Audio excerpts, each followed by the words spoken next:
Hi friends, நேற்று ரஜினிகாந்த் அவர்கள் ஸ்டாலினை சந்தித்த அந்த நியூஸ் சோஷியல் மீடியாவில் செம்ம பரபரப்பாக போயிட்டு இருந்தது.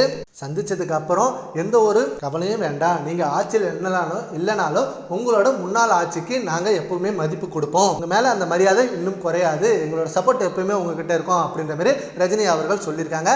அதே போல் ஸ்டாலின் அவர்களும் அதுக்கு நன்றி தெரிவிச்சிருக்காங்க. அண்டு இப்போ சடனாக முன்னாள் முதல்வரை இவர் ஏன் சந்திச்சாரு அப்படின்ற ஒரு கேள்வியும் சோஷியல் மீடியாவில் ஒரு பக்கம் போயிட்டு தான் இருக்கு. இப்போ விஜய் அவர்கள் ஆட்சிக்கு வந்ததுக்கு அப்புறம் ரஜினிகாந்த் அவர்கள் விஜய்க்கு செம்மையான வாழ்த்துக்களை தெரிவிச்சாரு. ஆல்ரெடி ரஜினிகாந்த் அரசியல்ல இறங்கினாரு. ஆனா சில காரணங்களால அந்த அரசியல் இருந்து சடனா விலகிட்டாரு. இல்ல, நான் இனிமே அரசியல்ல இருக்க மாட்டேன், என்னோட தொண்டர்களும் அரசியல் வாழ்க்கையில ஈடுபட வேணாம் அப்படின்னு சொல்லிட்டாரு. பட் ரஜினி அப்பவே அரசியல்ல இறங்கிருந்தாங்கன்னா கண்டிப்பா விஜயை தாண்டி மிகப்பெரிய அளவில் வெற்றியை காமிச்சிருப்பாரு அப்படின்னு சொல்லி ரஜினி ரசிகர்கள் இப்ப அந்த நியூஸை ட்ரெண்ட் பண்ணிட்டு இருக்காங்க. ஆனா இப்ப சடனா ஸ்டாலினை சந்திச்சது ஏன், அவர் சந்திச்சதுக்கு அப்புறம் தான் ஏடிஎம்கே அண்ட் டிஎம்கே இவங்க ரெண்டு பேரும் கூட்டணி வச்சுக்க போறாங்க அப்படின்ற நியூஸ் மிகப்பெரிய அளவில் ட்ரெண்ட் ஆனிச்சு. பட் அந்த மாதிரி ரெண்டு பேரும் இணைஞ்சிட்டாங்கன்னா கண்டிப்பா தமிழ்நாடு மக்கள் சும்மா இருக்க மாட்டாங்க, செம்மையா கொந்தளிச்சிருவாங்க.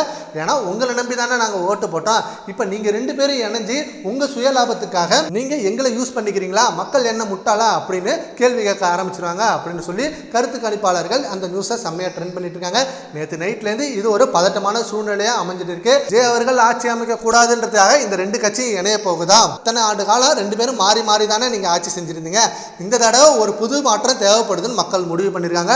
ஒரு நடிகனை தான் சூஸ் பண்ணாங்களே தவிர அவர் ஒரு நல்ல நடிகர், நல்ல மனிதர் தானே, அவருக்கு சப்போர்ட் பண்றதுக்கு உங்களுக்கு என்ன அப்படின்னு எதிர்த்து கேள்வி கேட்க ஆரம்பிச்சிட்டாங்க சோசியல் மீடியால. இப்ப இது ஒரு கலவரமாகவே போயிட்டு இருக்கு.